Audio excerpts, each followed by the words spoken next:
Hola, hola, hola, bienvenidos a Ministerio Nuestro Héroe es Jesús. Aquí otro lunes más.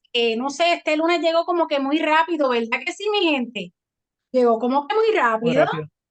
Eso lo hace el Señor, mi gente. Eso lo hace el Señor. Mira, y Hugo con su mate haciéndonos fieros, qué rico. Mm. Buenas noches, Zaira. Llegó bien rápido el lunes, así que vamos al grano. En el nombre de Jesús. Bueno, ustedes saben que recientemente pues, se terminó la serie de las herejías, ¿verdad que sí? Y en la segunda parte, pues yo toqué ciertas religiones que contienen herejías, ¿verdad que sí? Entonces, hoy voy a estar discutiendo una que la tuve que coger o tomar con pinzas, ¿verdad? Para tratar de traerla sola, ¿ok? Esta se tiene que discutir sola.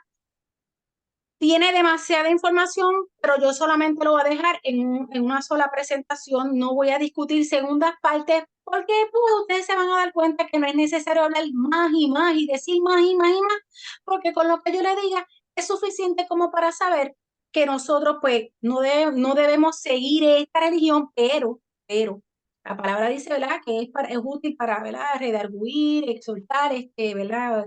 Edificar, etcétera, corregir, etcétera.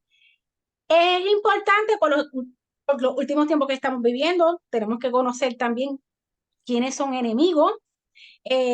No es para atacar a nadie, no vamos a amar a las personas que practican esta religión. Tú no sabes si en algún momento dado se te presenten al frente, Dios te ponga a alguien que Dios lo haya escogido y a través de tus palabras tú le prediques y esa persona logre salir de este error, ¿ok?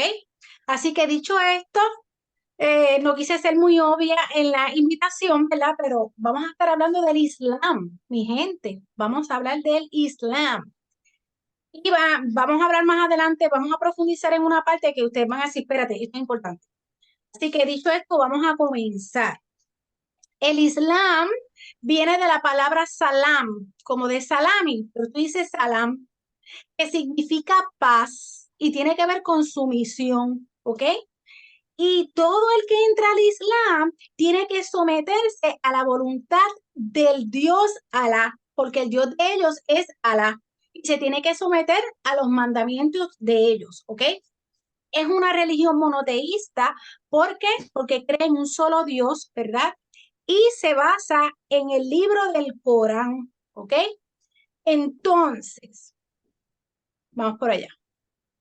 Ese libro, para los efectos, fue dictado por el Dios Alá a el profeta Mohammed, que es el elegido para esta religión, a través de, mírenme, del ángel disque Gabriel. Para los efectos, ellos dicen que fue el mismo ángel que se le apareció a María, ¿ok? Y la letra del Corán, para los efectos, se mantiene fidedigna, es intacta, se escribió en árabe, ¿ok? Entonces, Corán significa recitación, porque para ellos se está recitando la palabra del Dios, Alá. Entonces, tiene 114 capítulos. A los capítulos ellos le llaman sura, sura. A los versículos ellos le llaman aleyas, como de aleluya, pero aleya. Y para los efectos fueron dadas al profeta Muhammad, que fue el fundador Fue del el Islam, fundador del Islam. durante 23 años. Buenas noches, Emma. Estoy hablando del Islam, ¿ok? Fue durante 23 años que él estuvo recibiendo unas disque revelaciones, ¿ok? Entonces, las personas que entran al Islam se les llaman musulmán, ¿ok? Musulmán. Ahora bien, las personas árabes no necesariamente son musulmanes, ¿ok? Porque musulmán viene de una religión, ¿ok? Yo puedo ser árabe, puedo ser cristiana, yo puedo ser árabe, puedo ser mormona, yo puedo ser árabe, yo puedo ser atea, porque árabe viene siendo una ciudadanía, ¿ok? Entonces, musulmán significa uno que se somete al Dios Alá. Y pues, como acabo de decir, todo aquel que se convierte en el Islam es considerado como musulmán. Entonces, Los musulmanes afirman que el Corán es solo auténtico en árabe, como acabo de decir, la lengua en que el Dios Alá reveló a su verdad.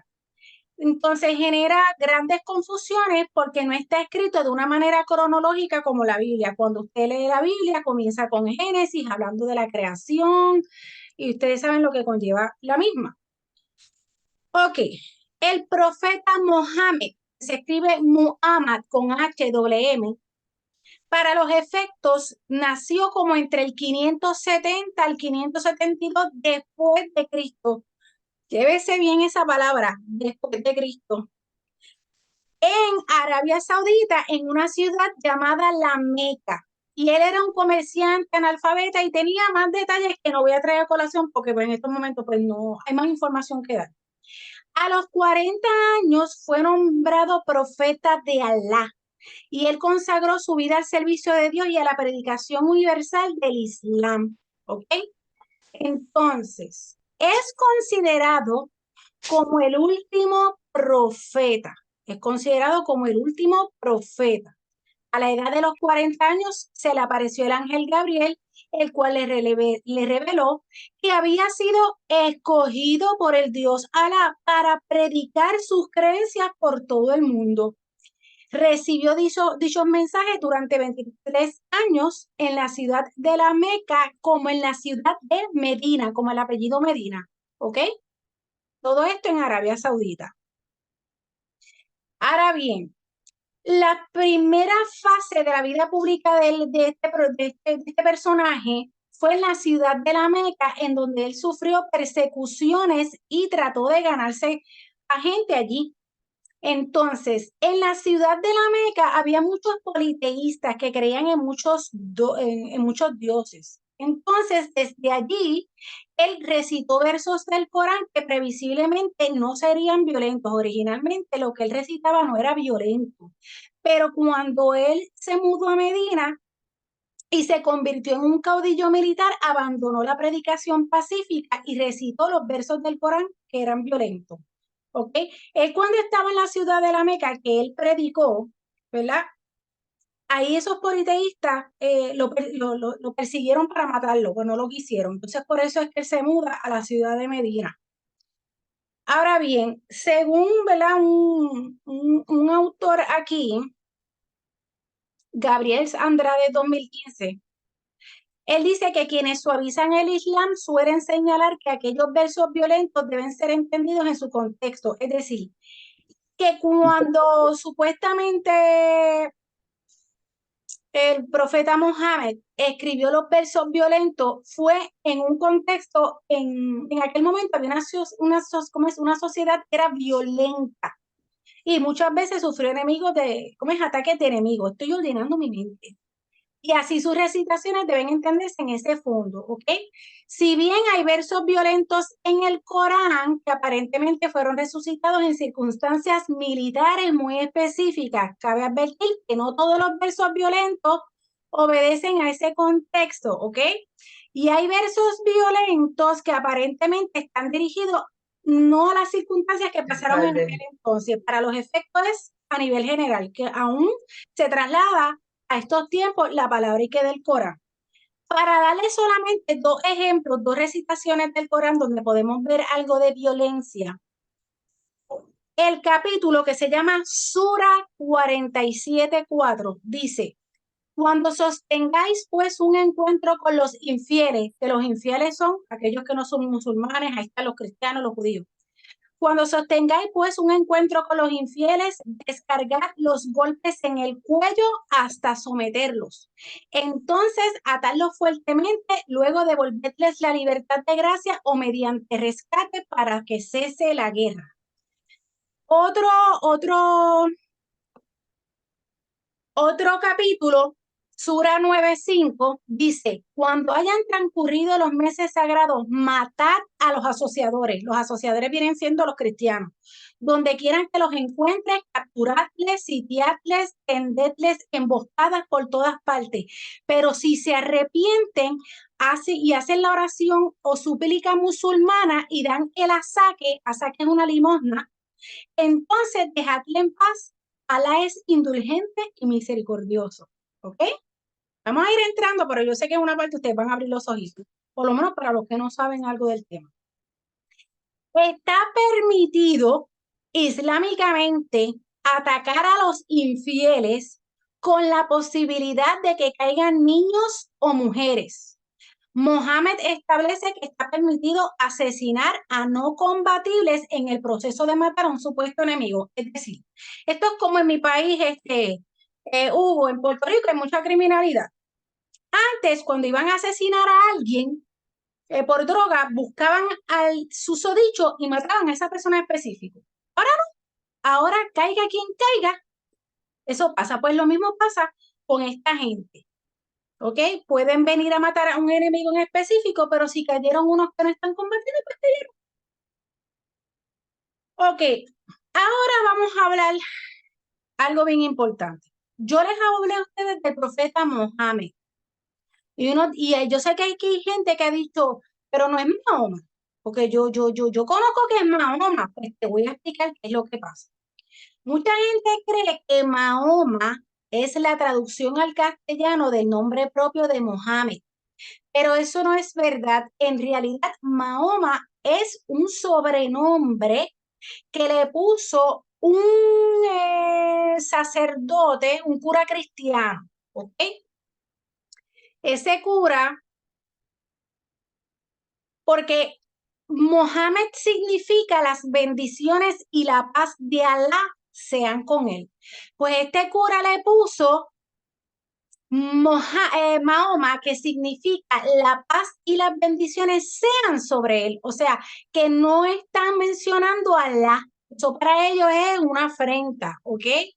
De una manera sencilla, hay un libro que dice que Mahoma significa el no bendecido, mientras que Mohammed significa el muy bendecido. Cuando usted se pone a buscar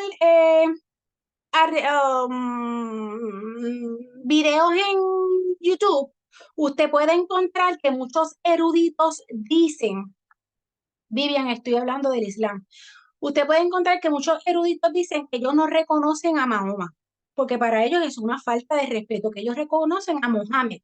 ¿Okay? Continuamos. Ahora vamos a la parte, vamos a ir sumergiéndonos. El Islam se compone de 5 pilares, ¿ok? El primero es la profesión de fe, la segunda las oraciones diarias, la tercera el ayuno de Ramadán, el cuarto el impuesto religioso y el quinto la peregrinación a la Meca, que recordemos que la Meca es una ciudad de Arabia Saudita. ¿Qué es la profesión de fe? ¿Qué significa shahada? Pues mira, es confesar que hay un solo Dios que se llama Alá y que Mohammed es su siervo y su profeta. ¿Le trae algún recuerdo? Como que le suena algo parecido. ¿Qué tenemos que hacer los cristianos, los que vayamos a convertir, la gente que se convierte al evangelio? Profesar, ¿verdad? Confesar a Jesús como su Salvador. En el caso de del Islam, la gente tiene que confesar a Alá como su Dios y al profeta Mohammed, ¿ok? Esa es la profesión de fe. El segundo pilar son las oraciones diarias, que se llama Salah, con H al final. Esos son 5 oraciones que se hacen al día en un tiempo determinado. La primera es en la mañana, que se llama Fajr, con Y, y esa debe ser 1 hora antes de la salida del sol. La otra es al mediodía. Es en la primera hora de la tarde, desde que el sol comienza a descender hasta la media tarde. Esa se llama Zohor, con Z y H. La tercera es a la tarde, se llama Azar. Esa se observa a última hora de la tarde hasta media hora antes de la puesta del sol. Y se pueden combinar ambas, tanto la del mediodía como la de por la tarde. La cuarta oración se ofrece inmediatamente después de la puesta del sol. Yo recuerdo en Puerto Rico, para los que son de otro país, en Puerto Rico, cuando yo era pequeña, a mi mamá la visitaba un árabe. ¿Se acuerdan del árabe? Que el árabe visitaba y vendía sábanas, corchas y todo. Pues yo entiendo que la última cliente que visitaba era mami, porque siempre iba ya casi a las 5, ya casi para la puesta del sol. Y él siempre salía, cuando terminaba de salir de casa de mi mamá, al frente de la casa de mi mamá, sacaba una alfombra pequeña y a él se inclinaba a orar. O sea, él estaba haciendo la de la puesta del sol. Esa se llama Maghrib, Maghrib. La última es por la noche.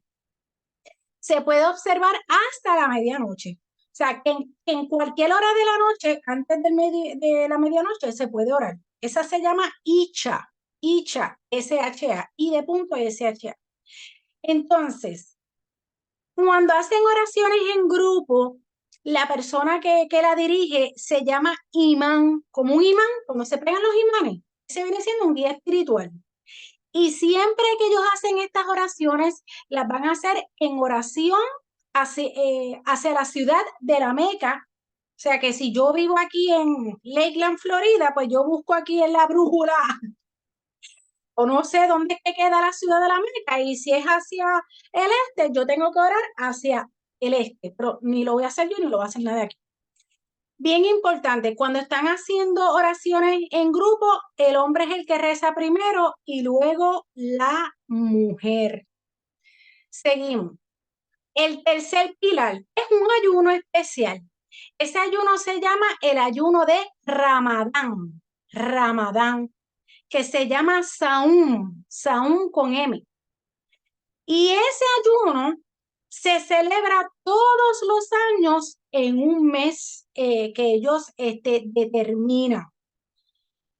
Entonces, ese es el mes en que el profeta Mohammed recibió la primera de las revelaciones del Corán. Para los efectos, se va a hacer en el 9º mes del calendario islámico, pero los meses siempre, cada año va a variar. ¿Por qué? Porque ellos comienzan ese ayuno cuando va a salir la luna nueva, ¿ok?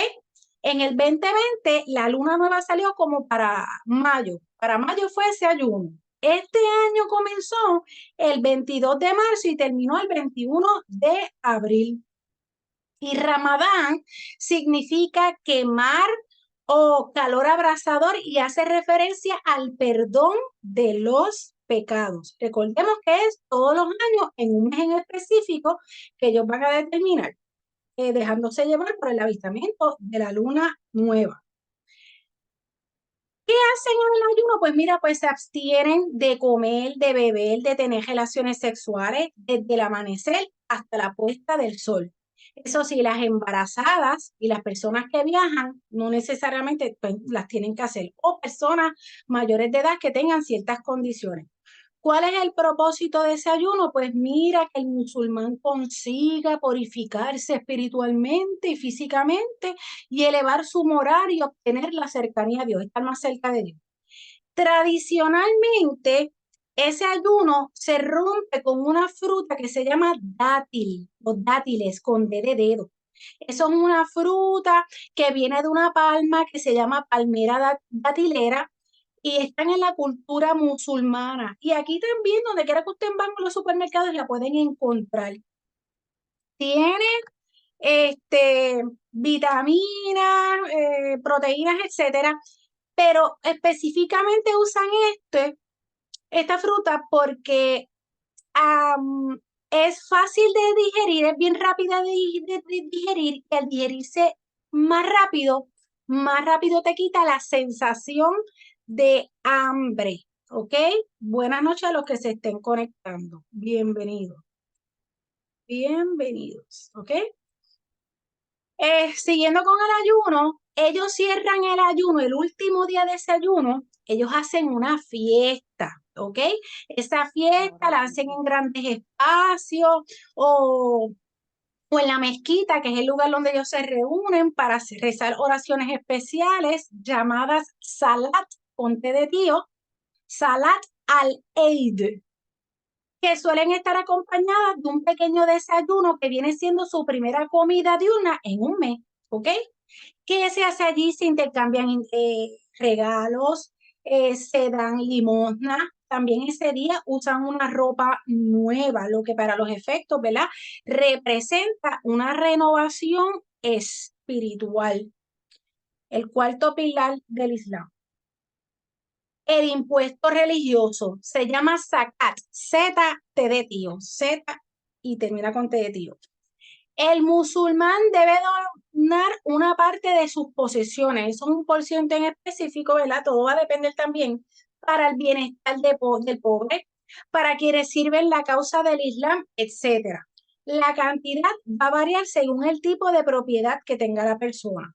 Y el impuesto se puede aplicar a terrenos, ganado y bienes activos como lo es oro, plata, acciones, bonos, etcétera.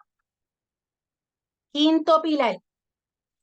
Esta es la famosa peregrinación a la Meca. Se llama Hadash, Hadash, J-A-D-D-D-S-H, deletreo porque hay gente que le gusta escribir.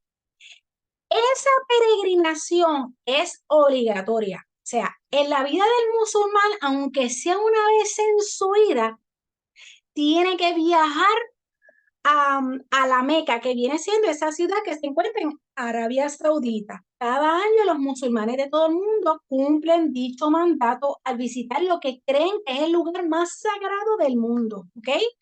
Se trata de una serie de ritos religiosos que se efectúan durante varios días en un lugar que es en forma de cubo, que se llama la Kaaba, con K-A-A, Kaaba, de la Meca, y otros lugares especiales, pero específicamente ese lugar. Según la creencia musulmana, la Kaaba, que ahorita yo le voy a enviar, les voy a mostrar imágenes al final de unas cuantas fotos al final de la presentación. Según la creencia musulmana, la Kaaba fue el primer, escuchen bien esto, fue el primer centro construido para la adoración de Alá. ¿Y saben por quién fue construido según ellos? Por el profeta Abraham y su hijo Ismael. Y después por el profeta Mohammed. Cabe señalar que este último realizaba esa peregrinación. Y le voy a decir una cosa, ese lugar, la Cava, eso ha sido reconstruido en varias ocasiones. Ellos van caminando alrededor del cubo ese grande, van dando vueltas y vueltas, eso es bien grande ahí. ¿Qué enfatiza esa peregrinación? Pues mira, la hermandad entre ellos, la igualdad entre ellos, así como la importancia del deseo de la voluntad del hombre de sacrificarse por la causa de Alá. También peregrinan para purificarse y ser limpios de pecado. Dan 7 vueltas alrededor de la Kaaba, ¿ok? Déjame echar esto para este lado. La Kaaba, que lo vamos a ver ya mismo, ya prontito, es un edificio, ¿verdad? Un cubo en forma de cubo y lo que tiene allí adentro son como 3 columnas que lo sostienen, algunas cosas que son de oro, tienen algunas áreas, el piso es de mármol, entre otras cositas. Ahora bien, vamos a entrar aquí a lo de los 64,000 chavitos. ¿Cómo ven a Jesús? ¿Cómo los musulmanes ven a Jesús? Pues mira, lo ven como un profeta, ¿ok? Ellos lo consideran un profeta. Jesús se llama en árabe Isa, ¿ok? Es alguien respetado y venerado, concebido por María. Ellos creen, ¿verdad?, que María lo tuvo, pero sin intervención de hombre, ¿ok? Si usted quiere saber un poquito más de esa parte, usted puede ir al Corán, Sura 3, que Sura es el capítulo 3, Aleya, que viene siendo versículo 42-47. Es como si yo dijera capítulo 3, versículo 42-47. En 11 ocasiones se encuentra este rasgo para describir a Jesús, el Cristo, hijo de María. Le llaman también niño purísimo, que enseñará el libro de la sabiduría, la Torá y el Evangelio. El Corán, escuchen bien, rechaza la idea de que Jesús fuera el Hijo de Dios, porque para ellos eso es una blasfemia, tú decir que Dios tuvo un hijo, ¿ok? Ningún ser humano, según ellos, podría ser hijo de Dios, puesto que es considerado una blasfemia, ¿ok? Se le presenta como un auténtico musulmán, enseña el monoteísmo absoluto, ¿verdad? Que es la creencia en un solo Dios. Ahora bien, el Corán niega la crucifixión de Jesús y por tanto su muerte. Para ellos, cuando su cuerpo fue descendido de la cruz, se encontraba en un estado de inconsciencia que se asemejaba a la muerte. Y fue elevado por Dios y regresará el día de la resurrección. El Corán, Sura 4, Aleya 157 a 158 lo dice. ¿Ok? Entonces te va a estar mencionando, ¿verdad? Si te dice María, te va a decir Mariam. Mariam es en árabe. Jesús es presentado en el Corán como el más grande y santo de los profetas, siervo de Dios, señal de la hora, espíritu de Dios, espíritu de santidad, pero no es Dios mismo, ellos no creen en la Trinidad, ¿ok? Para los musulmanes es palabra de Dios en cuanto que su nacimiento fue fruto de su mandato. Es espíritu de Dios porque es puro al nacer sin intervención humana. Es señal en tanto que su concepción virginal prueba el poder de Dios. Ellos creen que sí, que fue concebido como pues nosotros lo creemos, ¿ok? Ahora, ellos no creen en José, que José estaba con María, ¿ok? Ellos creen que María era soltera. Creen en los milagros. Los milagros son igualmente considerados como demostraciones de poder de Dios, ¿ok? Ahora vamos a seguir profundizando. Yo sé que aquí hay algunos que se van a acordar cuando yo hablé de las herejías. Recordemos que, ¿verdad? Que las herejías siempre van a estar combinando una parte de la verdad de la Biblia con un invento de ellos allí de ellos. Pues, ¿sabes qué? Ellos consideran varios libros de la Biblia.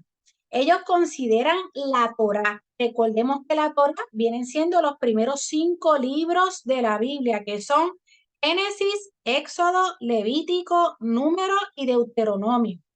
Los primeros 5 libros de la Biblia le llaman Pentateuco. Pentateuco viene de Pentágono. Pentágono viene de qué? De 5. Consideran esos 5 libros, consideran los salmos y consideran los evangelios. También consideran a profetas de la Biblia. Noé, por mencionarle algunos, Abraham, Ismael, Isaac, Lot, Jacob, Moisés, José, David, Elías, Jonás, entre otros, ¿ok? Seguimos. El pecado. Vamos a ver qué ellos dicen del pecado. Pecado se dice de Zam, B de dedo, Z, A, N de nena, B de bueno. El pecado se define como un acto de desobediencia en el cual una persona desobedece a Alá o cuando se opone a una orden de Alá dada en el Corán. El Islam enseña que el ser humano no nace en pecado, sino que se vuelve pecador cuando lo comete. Nos dice que cada persona es responsable de sus propios pecados y acciones, que nadie carga con la culpa de otro y que la salvación viene de Dios únicamente. En cuanto a los pecados, pues mira, ellos los categorizan entre mayores y menores, ¿verdad que sí? Que nosotros sabemos que hay otras religiones que categorizan los pecados. Pues para que tengan una idea, pecados mayores sería, por ejemplo, dejar los 5 pilares que le acabo de discutir, pecados sexuales, que ahí está el incesto, el homosexualismo, entre otros, robar, asesinar, adorar a otro Dios, entre otros.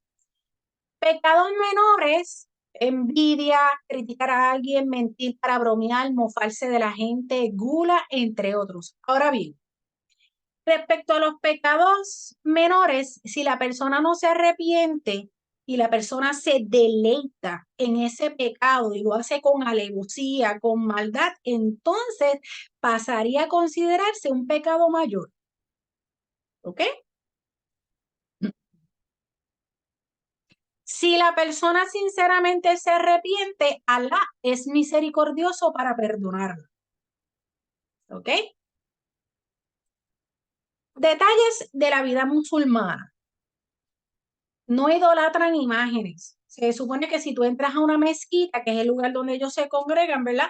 Tú si vas a ver algo en las paredes, pues que puede que sea algo escrito en Corán, ¿verdad? Del Corán, algún versículo o algo así. En cuanto a restricciones de la dieta, se prohíbe el alcohol, el cerdo, la sangre. Tienen modestia al vestir, se anima a la sencillez. Las mujeres deben cubrir su cuerpo, excepto la cara y las manos. ¿ok?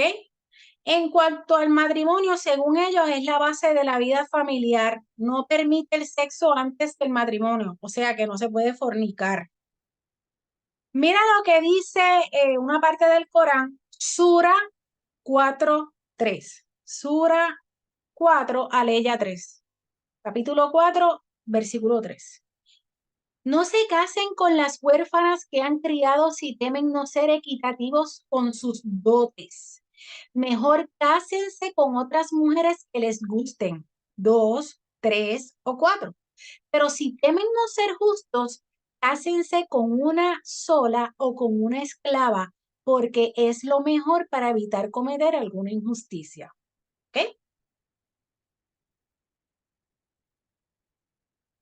En cuanto a la vida futura, ellos esperan a un reformador. Nosotros esperamos a Jesús, ¿verdad que sí? Pues ellos esperan a un reformador. A ese reformador le llaman Mahdi. Mahdi, M-A-H-D de dedo y de punto. Ellos se dejan llevar por varias señales de los últimos días. Hay unas señales que ellos tienen allí. El Mahdi va a venir para establecer justicia e igualdad en la tierra, gobernará durante 7 años. ¿Ok? Ellos creen que va a haber un juicio en donde seremos juzgados de acuerdo a la forma en que vivimos nuestras vidas. ¿Ok? El que obedece y adora a Alá será recompensado en un lugar permanente de felicidad, lo que se considera como el paraíso. ¿Ok? Los demás serán enviados al infierno, un lugar de castigo y sufrimiento. Estoy hablando del Islam, Isabel.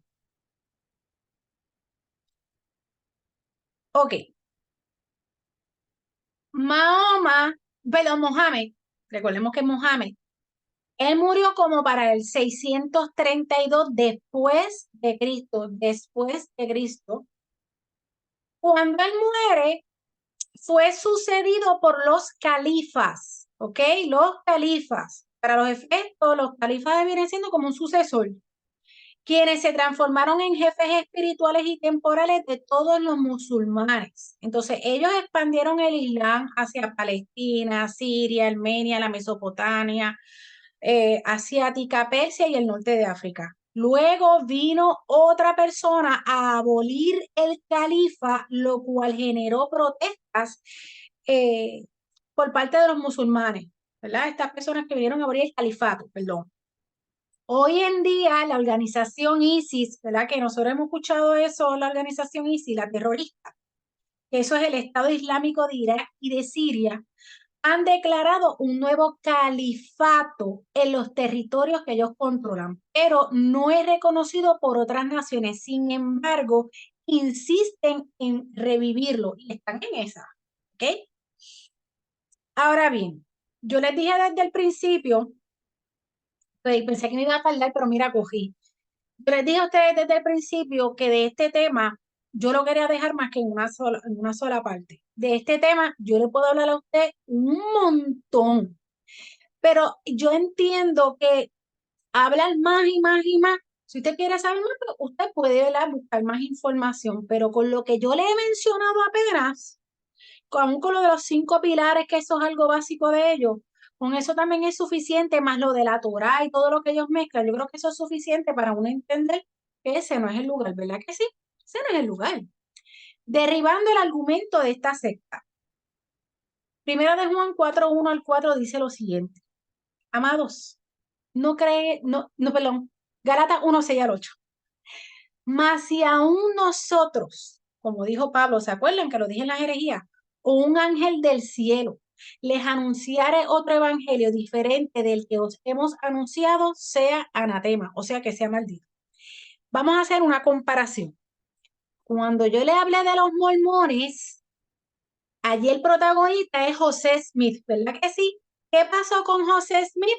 Que se le apareció supuestamente Jesús, Dios, después Juan el Bautista, Pedro, Santiago y Medio Mundo y Raimundo. Y le vinieron que le había sido escogido y todo, y le vinieron con un evangelio. Ay, se le apareció también Moroni, que Moroni viene siendo allí un personaje espiritual. El asunto es que cuando comparamos, por ejemplo, a los mormones con el Islam, se dan cuenta que tienen muchas cosas parecidas en que ellos tuvieron unas supuestamente visiones en personajes que se le aparecieron. Entonces, otra cosa que debemos de notar de ambos, de los mormones y los musulmanes, es que estos personajes vienen a salir después de Cristo, después que Cristo vino aquí, murió por nosotros, mi gente. ¿Cómo vamos a creer en algo así? ¿Cómo vamos a creer en ese haciendo disparate? Esta gente, ¿verdad? Con todo el respeto, porque los vamos a amar, los amamos, tú sabes, los amamos, los respetamos, pero hasta ahí.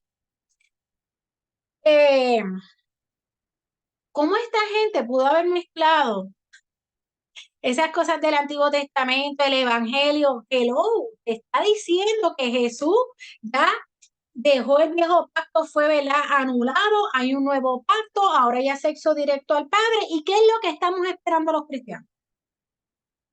Los cristianos estamos esperando porque Jesús venga y levante la iglesia, que es el cuerpo de Cristo, nosotros. No necesitamos a más nadie, no necesitamos a ningún nadie, no necesitamos nada de eso, porque ya Cristo hizo el trabajo completo. Esto es para que usted se dé cuenta, ¿verdad? Y no se sorprenda si a lo mejor en estos días sale alguien también con un invento que tuvo una visión que se le apareció fulano, sultano de la Biblia, y empiecen a crear otras religiones. ¿Ok?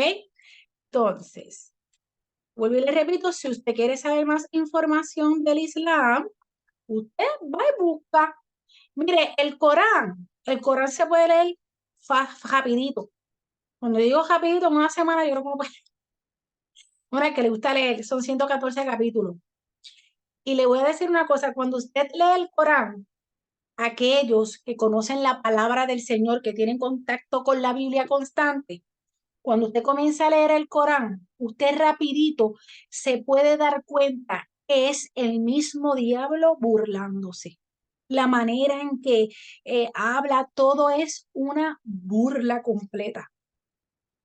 Es una burla feísima. Entonces, quiero mostrarles algo. Vamos para allá. Exacto. Si usted no lo quiere, no lo lee. En el caso mío, pues yo he leído porque he querido saber que el que es maestro es así. Porque si a mí me tocase a alguien y Dios me diera palabra para hablarle, no para ponerme a pelear, ¿verdad? Yo se la puedo dar. Y para no dejarme, o ¿cómo le digo? Más que todo sería más para que predicar y aclararle a la persona. ¿Ok? Pero si usted ya conoce la verdad, se supone que el libro del Corán no lo envuelve a usted. ¿Ok? Entonces, lo pueden ver, ¿verdad? María, dime si o no ves en pantalla. Ok. Este es el libro del Corán. ¿Ok? Este es el libro del Corán. Esto es, nosotros tenemos la reina, hay gente que usa la Reina Valera, otra usa otras versiones. Del Corán yo he visto que hay versiones en español que hablan en castellano, otras versiones que hablan en un español más coloquial. ¿Ok? Esto es ellos orando allí colectivamente. Estos son los famosos dátiles, que yo estoy segura que muchos de ustedes lo han visto por Walmart en diferentes tiendas. ¿Eh? Los dátiles, si te da un bajón de azúcar y te lo comes, te la sube. Esa es la meca. Déjame ver si puedo agrandarlo. Esa es la meca. Déjame darle para atrás un momentito algo. Ok. Esos son los dátiles, ¿lo ven? Esa es la Meca. Eso blanco que usted ve allí son todas las personas inclinadas adorando. Esa es la ciudad de la Meca, pero ese cubo que ustedes ven allí se llama la Kaaba. Kaaba, que ellos dicen que fue construido originalmente por Abraham y su hijo Ismael, y después eso vinieron los enemigos, lo destruyeron, lo volvieron a reconstruir en varias ocasiones, y Mohammed lo construyó. Ustedes ven eso en círculo, ellos también caminan en círculos. Así es como se ve por dentro la cava, porque tiene las tres columnas, tiene algunas áreas que son con mármol, tiene oro, algunas partes hechas de oro. Entonces, básicamente eso, ¿ok?